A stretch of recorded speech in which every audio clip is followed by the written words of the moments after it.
What's up? I was back with the Charles Up Pod Sports. It's your boy Dion. I've been gone a while. I wanted to get tap back in with you guys. It's halfway through the NBA season. Super Bowl is this week. It's Super Bowl week. Today was the NBA trade deadline, and I definitely wanted to tap in with that. Go over a couple teams. My reviews will be based off what I said in the beginning of the season, kind of comparing to what I said at the beginning of the season to now. Things are starting to spice up. There's been some changes since I last recorded. There's been a couple things that happened. Right now, my boys, the Cleveland Cavaliers, are second in the East currently with 32-16. Second best record in the NBA since December 1st at 23-7. Right behind the Los Angeles Clippers, who are 26-5. Up until this point, I'm proud of my boys I've done so far. Hopefully we knock that first round knockout out of the playoffs out our system, and guys come back better this season, ready for the playoffs. I believe Jared Allen was quoted saying that the lights were a little bit too bright for him when it came to playoff time last year. So hopefully this year that those guys will be ready. But I wanted to just talk about the trade deadline, what happened today. The winners, the losers, the in-betweeners, and what the Fs. I'll start with the team that won the trade deadline. The New York Knicks. They are looking like they are a team that could possibly be scary. They were scary last year. They did run into a hot Jimmy Butler, but they're scarier this year. Jalen Brunson is playing lights out. His contract looking like underpaid contract, and he is bloomed in New York. He is made for that city, and he's made for the Knicks uniform. He's actually got the Knicks playing in an amazing way to complement Julius Randle. Even with Julius Randle being off a little bit, Jalen Brunson has carried that torch and is doing his thing over there. But the trade that they got today, where they got rid of Quentin Grimes, I'm pretty sure a lot of Knicks fans are pretty upset with that one.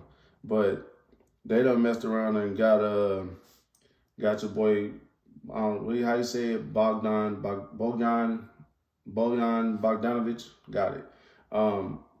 Got him from the Detroit Pistons, and they also got Alec Burks. I believe Alec Burks played for the Knicks before, and he had a nice little run with them. He was actually a fan favorite back then. But those two pickups they got, Bogdanovic was a hot pickup for a lot of teams. Like, it was some teams that really wanted him. He was rotting away in Detroit. Detroit need to figure it out. They need to play more boy James Wiseman, but that's for another day. But the Knicks won that trade. They won the trade deadline because there were just a few pieces they needed. They didn't need too much. Yes, it'll help when Mitch Robinson come back. Although Isaiah Hartenstein is playing like he should be a starter in this league, and he is a great asset to have on your team. There are some things I wanted to point out with the Knicks. Yes, Tom Thibodeau is the coach. So that's where my concerns come in at, as far as his style of play, how his the old school defense first, and playing 40+ minutes, all his starters and guys just running them to the ground. That worked back then, but when the pace was slower, and the pace has picked up, and he hasn't quite matched that kind of system where the NBA is ran today. And a lot of dinosaur coaches are like that nowadays, where they're thinking these old styles can fit today's game. And people talk about bad defense all the time. No, it's not bad defense. It's actually the best defense they can play because the offense is that much greater. You know, these guys are doing things that, you know, you can practice new things and tricks every year, and the game has evolved to what it is today. Although with defense, it hasn't really kept up with the offense. Only thing that I will say about the defense today is the effort is not there. Like, the same effort that guys have on offense, they don't have the same effort on defense. So coaches like Tom Thibodeau, I don't believe will win in this league right now at this point in time with the game the way it is, because that coaching style of as far as just defense is not going to do much. Especially when it comes to the speed these guys are playing at. You play against a team like Boston, they like to get up and run. You play against a team like the Bucks, they like to get up and run. You run into one of those teams in the playoffs, you're going to lose easily.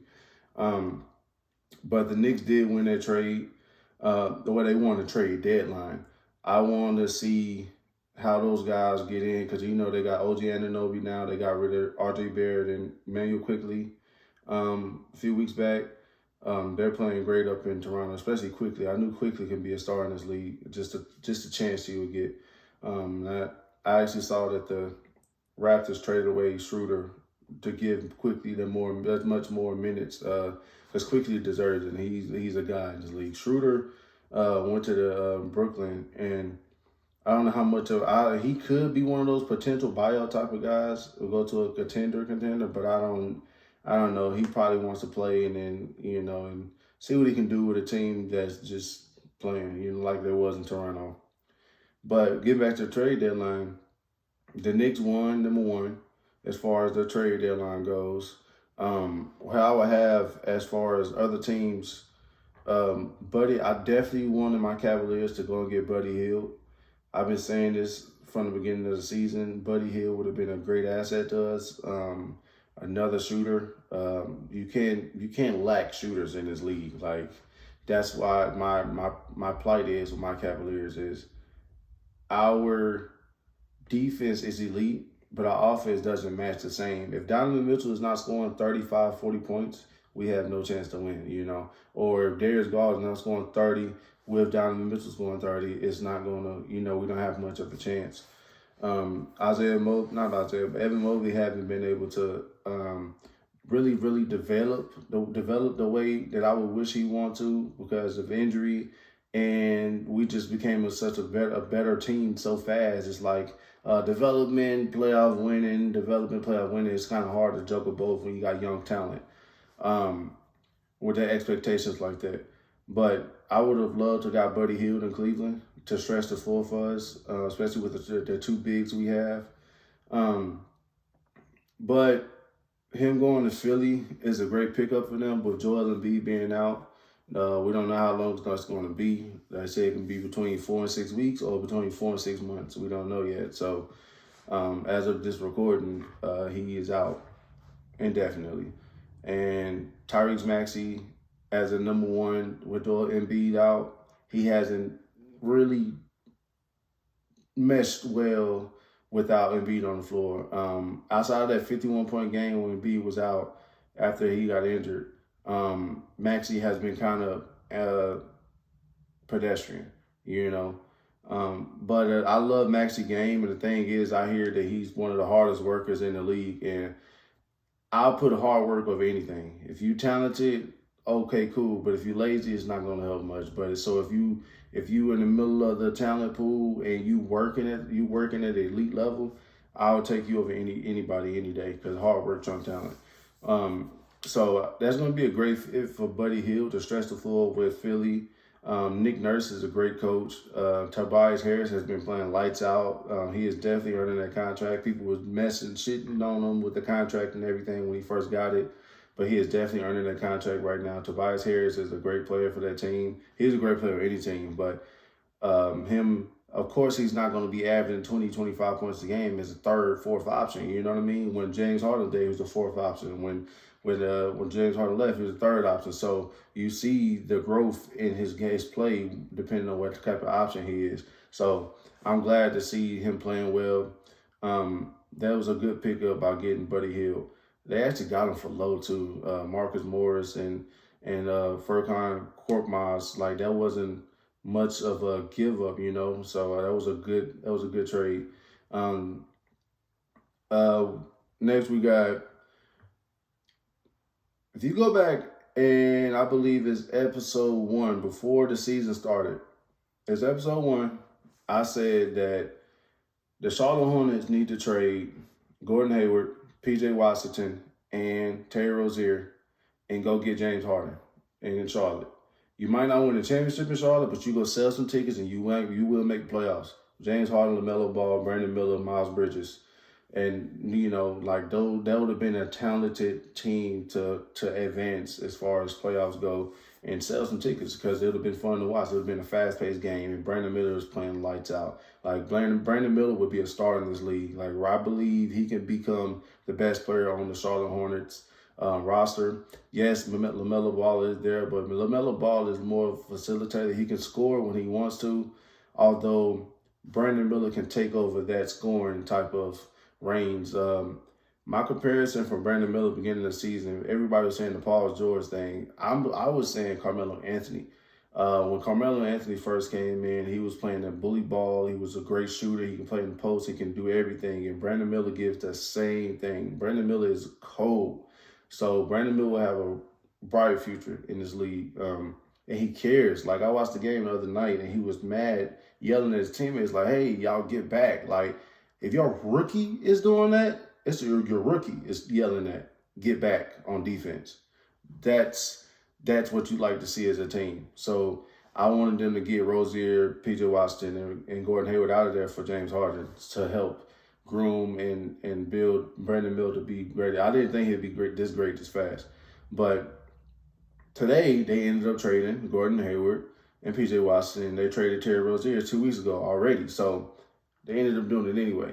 What did they get back for those guys? They got Kyle Lowry, who's probably going to be bought out. If he does play with Charlotte, it's going to be, I could see him getting bought out and going back home to Philly or joining a team like the Lakers or a team like not Miami, but Dallas, who could use another guard because they traded away Seth Curry today. But I definitely do like the moves that Charlotte made because it shows they're trying to be aggressive. They're trying to do something.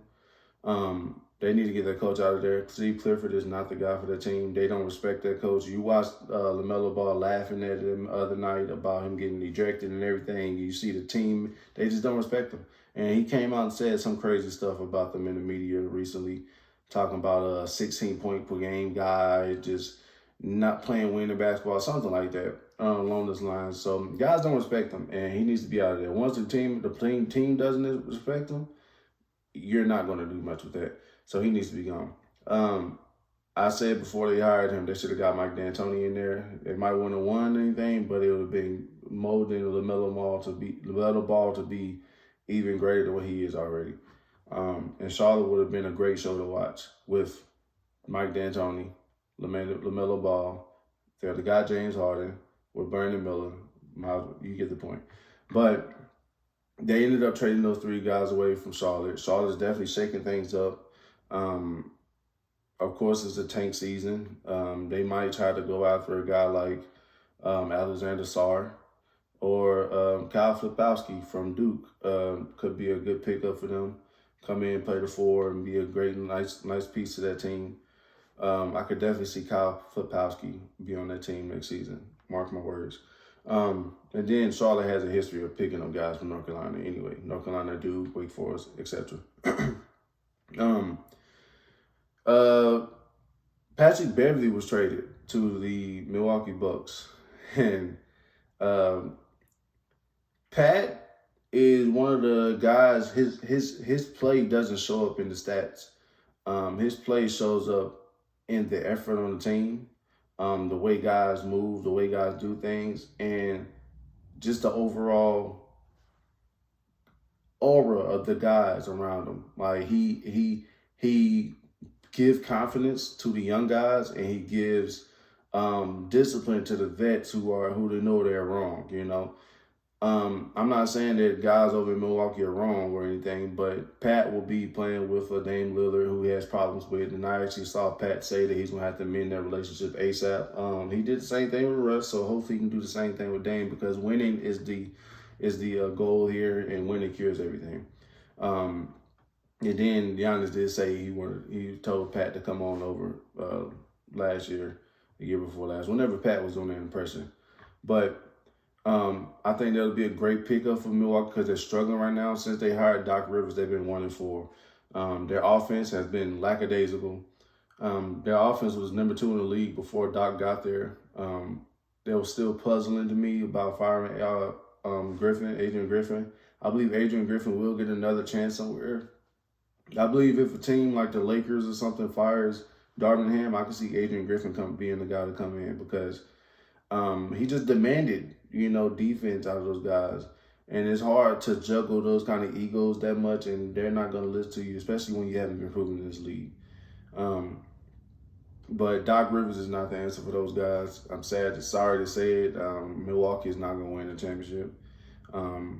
My Cavaliers and the Celtics and the Knicks are the top three teams in the East, with Philly falling off, Joel Embiid being out, and with Milwaukee having their problems with the coaching staff and with the guys just, going through things. Or Dame, he mentioned he's going through a divorce right now, so that can affect his mental. I can only imagine what he's going through. So guys are just, the basketball is not going to be pretty basketball come playoff time for Milwaukee, unless they just get locked in and turn the switch that quick. But I don't believe in Doc to do that. So, because I believe Doc should have at least 3 rings right now. He should have won at least 2 with Boston that second year when they came back and got beat by Kobe. Boston should have won that series. And just because of the talent he has, the talent versus that Laker team, and in LA with the Clippers, he should have won at least one.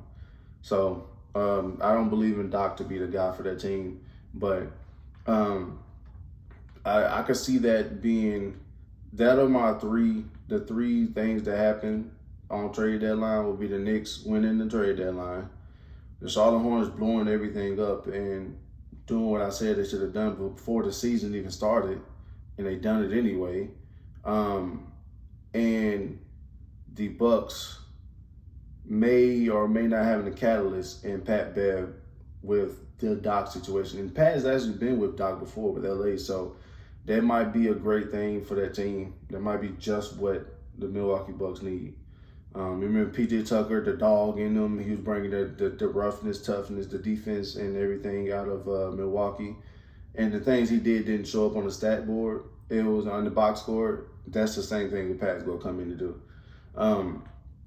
But as of right now, number 1 team in the West is the Minnesota Timberwolves, and number 1 team in the East is the Boston Celtics. They had the best record in the league at 38-16. I believe it's 39-16 now. But forgive me. That 39-12. 39-12. I'm thinking about my Cavaliers. 39-12. There are 4 games ahead of the Cavaliers. There's 5 officially on the board, but I don't count the actual games behind. I count the losses behind. You can look at the loss column. There are 4 games behind the Celtics. The Cavaliers are. We have 16 losses. They have 12. So that's what I run it by.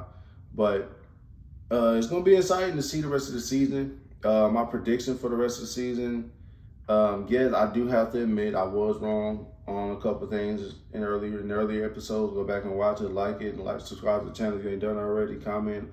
I'll get to you. And the thing I was wrong about was I said that Memphis was going to win the West when Ja came back. But Ja played like 7 games and got injured. Then I said that the Lakers was going to be finishing the top 4. And that's not going to happen. Like, the Lakers have problems. Their problem is the movement that they have on their offense is terrible. They have that dinosaur coaching style. Even with LeBron James, the way that LeBron is playing is not going to win them a championship. As far as LeBron on the perimeter at 39 years old, yes, you're still fast, but you're more effective in the paint. You and AD. AD has been balling lights out. I give him his credit on that. LeBron starting at the 4 would be more of a effective move for them. I believe the Lakers should have traded away Christian Wood today. They should have traded away Christian Wood with D'Angelo Russell. Not traded, at least offered. Offered Christian Wood and D'Angelo Russell to the Golden State Warriors for Klay Thompson. Even though they probably wouldn't have done it, but it would have been worth a shot. Christian Wood and D'Angelo Russell for Klay Thompson. It's a win-win for both teams. D'Angelo can get his confidence back. He actually played with the Warriors before. He had a great season with them. It was like a half a season he played, and he had scored 51 in the game with them. That would have been a great pickup for both teams. And then Clay could have got more. He could have got his mental re-centered with the Lakers because one, LeBron is going to find him, and two, Clay needs a new scenery. I believe that dynasty is over. I wish it wasn't because it's been fun to watch. They play the best basketball I've seen in the past decade. Just with the way they move, the way they communicate on defense, the way they have the motion on offense, where guys are just they play beautiful basketball, and I hate to see that come to an end.